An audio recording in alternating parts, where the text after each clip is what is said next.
여러분께 저희가 6개월간 이렇게 달렸습니다 하는 보고를 드리는 시간이다, 이렇게 생각해 주셨으면 좋겠습니다. 워낙 이제 모든 것이 공개되어 있는 시기이기 때문에 세세한 말씀보다는 우리가 기억할 만한 굵직굵직한 말씀들을 이렇게 중심으로 말씀을 드리겠습니다. 제가 생각하기에는 김민서이가 이뻐서 오셨다기보다는 저희가 함께 중심으로 이제 국정을 이끌고 계시는 이재명 대통령의 국정을 응원하자 하는 마음에서 다 오셨다고 생각이 되기 때문에 일단 이 자리에는 안 계시지만 우리 이재명 대통령께 박수 한번 쳐드리면서 시작하면 어떨까요?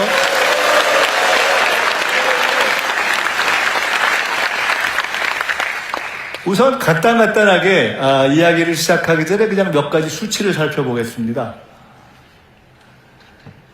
성장률, 경제가 어떻게 돼가느냐? 여러분, 이게 제로, 그러니까 0입니다. 이 밑으로 가면 마이너스죠. 이 마이너스를 완전히 바닥을 기었던 시기가 윤석열 시기입니다. 그런데 이게 마이너스에서 딱 꺾어져서 다시 올라가기 시작한 시간이 언젠가 기억을 되돌이켜 보시면 윤석열 탄핵이 결정됐던 시점. 정말 나라가 암울해 보인다 하는 시점에서 탄핵이 딱 결정된 시점부터 우리에게는 새로운 희망이 생기기 시작했던 것이죠.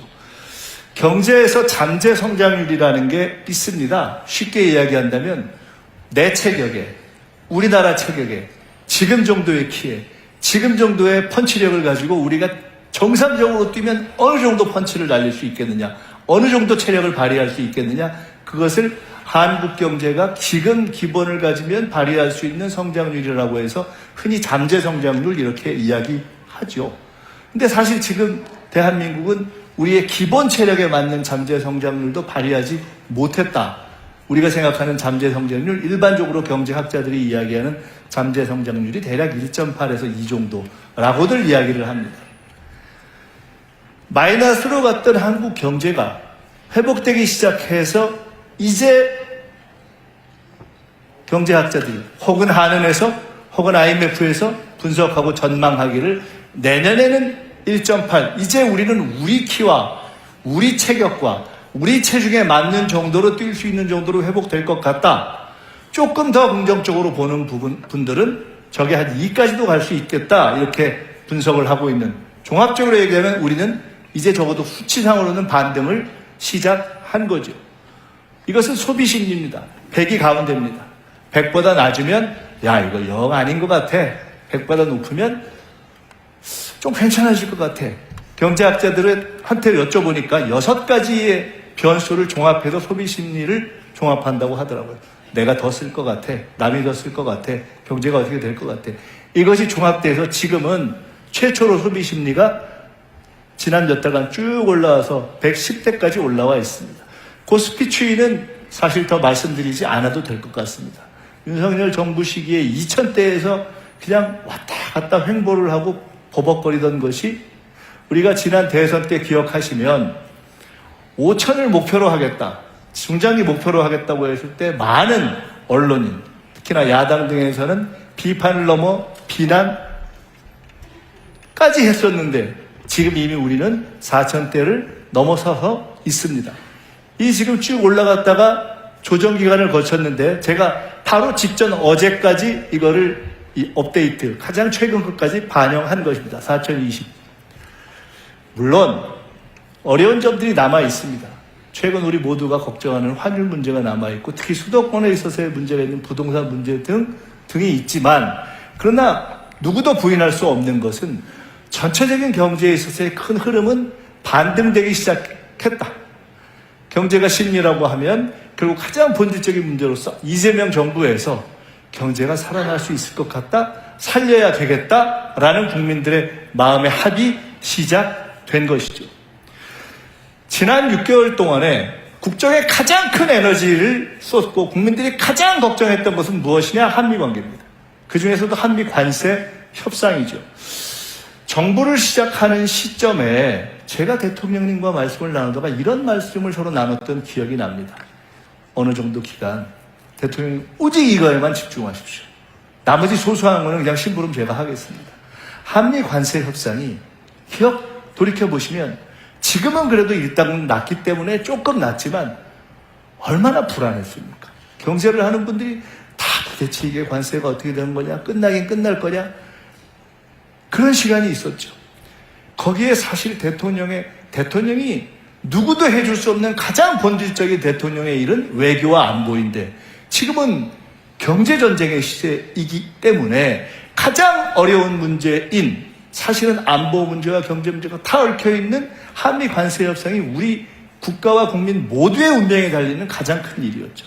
근데 이게 타결이 됐는데 여기 아시다시피 워낙 많은 내용이 있기 때문에 그리고 관심 있는 분들이 여러 가지 공부를 했기 때문에 저는 딱 3가지만 말씀드리려고 합니다.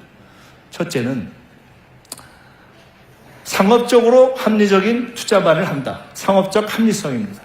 여러분, 동네에서 싸움을 해도 그렇고 회사 간의 싸움을 해도 그렇고 나라 간의 협상을 하고 경쟁을 해도 그렇고 사실 기본적인 결정은 힘에서 결정이 납니다. 등치 크고 힘이 세면 일단 유리하죠. 아무리 전략이 좋고 아무리 머리를 쓰고 아무리 꾀가 좋다고 하더라도 사실 기본적으로 체력과 이 힘에서 월등한 상대를 이기기는 쉽지 않지 않습니까? 우리의 경험 아닙니까? 그런데 우리의 상대는 누구였습니까? 미국이었습니다. 미국에서도 가장 협상을 잘한다고 하는 트럼프 대통령이 이끄는 미국과 협상을 한 것입니다. 따라서 이번 협상은 우리가 미국과 한국의 협상 결과가 누구에게 유리했는가만을 보면 되는 것이 아니라 미국과 협상했던 전 세계의 다른 모든 나라와 비교했을 때 특히 우리가 주로 생각하는 예를 들어 미국과 일본, 미국과 유럽 이런 우리가 주로 경쟁하는 나라들과 비교했을 때 우리가 얼마나 덜 불리하게 협상했느냐 사실은 그걸로 승부가 난다고 보는 것이 맞지 않겠어요? 상업적 합리성이라는 것은 기본적으로 미국이 그리고 트럼프 대통령이 그 막강한 힘을 갖고 전 세계의 모든 나라가 안 하고 싶다고 할 수 없는 협상이 아니잖아요. 할 수밖에 없는 협상이잖아요. 기본적으로는 밀리는 협상이잖아요. 결과가 나오면 누구도 이거는 이 협상하기 전보다 우리는 미국보다 훨씬 유리해졌다라고 이야기하기 어려운 협상 아닙니까? 그렇기 때문에 참으로 어려운 협상인데 그래서 경우에 따라서는 이거 불리하기만 한 거 아니야? 우리가 손해보는 거 아니야? 라고 할 수 있는데 그때 우리가 딱 붙인 우리의 중요한 협상 전략이 있었다. 그것이 바로 상업적 합리성. 쉬운 말로 하면 돈 되는 것만 한다. 미국과 여러 가지를 협상했고 여러 가지 복잡한 결론을 냈는데 그것의 모든 것을 하나의 고가로 우리는 딱 씌운 겁니다. 상업적 합리성. 오케이. 미국이 주도했고 미국이 제기했고 그 협상을 해서 우리가 앞으로 미국이 투자를 원하면 그런 부분을 갖고 투자도 할 것이다. 그러나 우리도 일방적으로 손해보는 일은 결코 안 할 것이다. 상업적 합리성. 돈 되는 것만 하겠다. 이것을 만들어낸 것은 우리의 이번 협상에서 매우 탁월한 결과이다. 두 번째, 이번 협상에서 중요한 것은 마스가 배. 다들 아시다시피 이번에 우리의 조선 역량은 이 협상 전체를 유리하게 이끌어내는 데 있어서 매우 중요한 역할을 했습니다. 이런 이야기를 저희가 했습니다. 충무공 이순신 장군께서 시작한 거북선의 역사로부터 시작된 어떻게 보면 양무호남 시무국가의 그 원천이 될 수 있을지도 모르는 그때 시작된 우리의 조선 역량. 과거에 정주영 회장이 그랬다는 거 아닙니까? 배 처음 만들 때 거북선 딱 보여주면서 우리가 왜 만들 거예요 이랬다는 거 아닙니까? 근데 그것이 미국이 미국과 중국과 경쟁하는 이 시기에 미국이 가장 필요하고 근데 미국이 가장 없고 그런데 한국이 제일 잘하는 바로 그 조선이 딱 우리에게 있었기 때문에 그것을 소위 지렛대로 해서 많은 것들을 해결해낼 수 있었다는 것이 매우 중요한 포인트입니다. 근데 그것을 우리가 협상 초반부터 정확하게 판단하고 여기에 집중하면서 이것으로 협상을 끌고 가야 되겠다라고 판단하는 것이 대단히 탁월한 전략이었던 것이죠. 여기서 하나 생각하고 싶은 것은 대통령께서 이런 말씀을 하셨죠. 이번 한미 관세 협상을 하면서 끝났을 때 뭐라고 하셨습니까? 정말 국력을 키워야 된다라는 생각을 많이 했다. 이제 한미 관세 협상이 끝나고 앞으로 우리가 여러 가지 일들을 해나가는 데 있어서 앞으로는 미국이든 유럽이든 일본이든 중국이든 어느 나라와 우리가 어떤 상황에서 어떠한 협상을 하더라도 반드시 우리가 우위를 점할 수 있는 강력한 그런 경쟁력을 가질 수 있는 우리만의 전략적인 무기를 갈고 닦아야 한다. 조선뿐만이 아니라 그것이 우리 대한국민에게 대한민국에게 주어진 역사적 과제다.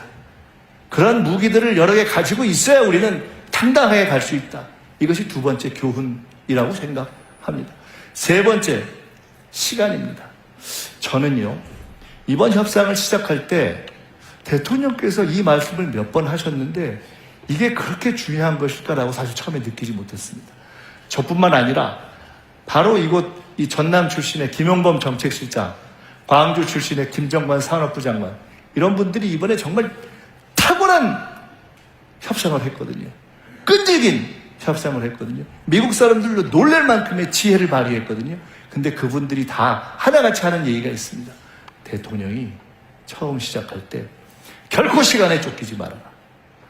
결코 불리한 것에 대해서는 내가 서명하지 않겠다. 깨질 수도 있다는 각오로 버텨라. 라고 딱 처음에 지침을 준 것이 그렇게 어려운 시점에 흔들리지 않고 갈 수 있는 그런 힘이 됐다는 것을 시간이 갈수록 절감하게 됐다는 이야기를 합니다.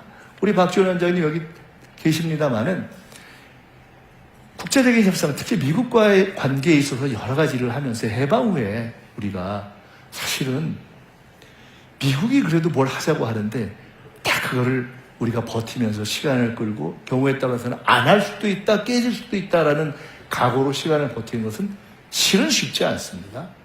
그렇게 쉽지 않습니다. 이 현실의 정치를 하거나 협상을 해본 분들은 다 아시는 분들이에요. 그런데 대통령이 그 원칙을 딱 가졌던 것, 저는 이것이야말로 세계가 평가할 때 그래도 한국이 어느 정도 이번에 덜 불리한 협상을 해내고 오히려 경우에 따라서는 앞으로 10년, 20년 후에는 마치 한미 FTA를 처음 시작할 때는 한국이 불리할 것이다 라고 했는데 지내놓고 나니까 한미 FTA에서 한국이 더 득을 봤잖아요.